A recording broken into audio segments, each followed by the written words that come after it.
উৎসবপ্রিয় বাঙালির কাছে দুর্গাপুজো মানেই আবেগ। পুজোর আর বাকি মাত্র ৮০ দিন। পুজোর একটি চিরাচরিত প্রথা দুর্গাপুজোর খুঁটি পুজো। মফস্বল থেকে শহরতলি, খুঁটি পুজোকে ঘিরে বিভিন্ন ক্লাব সংগঠনগুলি ইতিমধ্যে চূড়ান্ত ব্যস্ততার মধ্যে।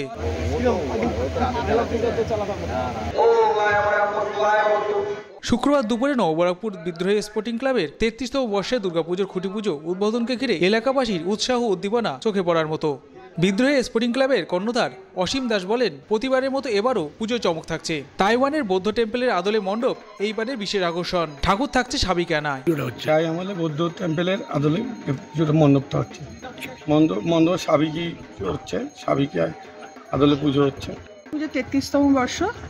এই বছর আমাদের তাইওয়ানের বৌদ্ধ টেম্পলের আদলে এই আমাদের মণ্ডপ তৈরি হবে এবং প্রতিবার সাবেকিনিয়ার পুজো আমাদের এখানে হয়, সেই থিমেই পুজো হয় আমাদের এখানে এবং প্রচুর লোকজন এখানে, প্রচুর দূর দূরান্ত থেকে এখানে দেখতে আসে। আর মহিলাদের একটা বিশেষ উদ্যোগ থাকে এই পুজোর মধ্যে, এবারও থাকবে। আজকে আমাদের খুঁটি পুজো হলো, এখন থেকেই আমাদের উৎসব শুরু। পুরসভা ১৩ নম্বর ওয়ার্ডের হরিপদ বিশ্বাস শিশু উদ্যান প্রাঙ্গণে হরিপদ বিশ্বাসের আবক্ষবর্তীতে মালা পরিয়ে দুর্গাপুজোর খুঁটি পুজো উদ্বোধন করলেন পৌরসভার পৌরপ্রধান প্রবীর সাহা।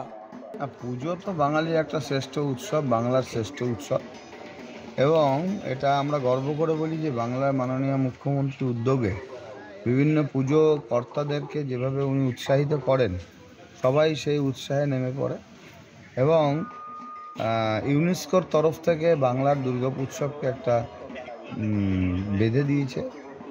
আনন্দে আমরা সবাই আনন্দিত, পুরস্কৃত হচ্ছে বাংলার দুর্গা উৎসব। এবং আজকে নববরকপুরের বুকে বিদ্রোহী একটা বড় সংগঠন পুজোর ক্ষেত্রে, এবং পাশাপাশি এই অঞ্চলে বহু ক্লাব আছে, শক্তি সংঘ, এভারগ্রিন, সিপাহী সংঘ, সবাই ভালো পুজো করছে।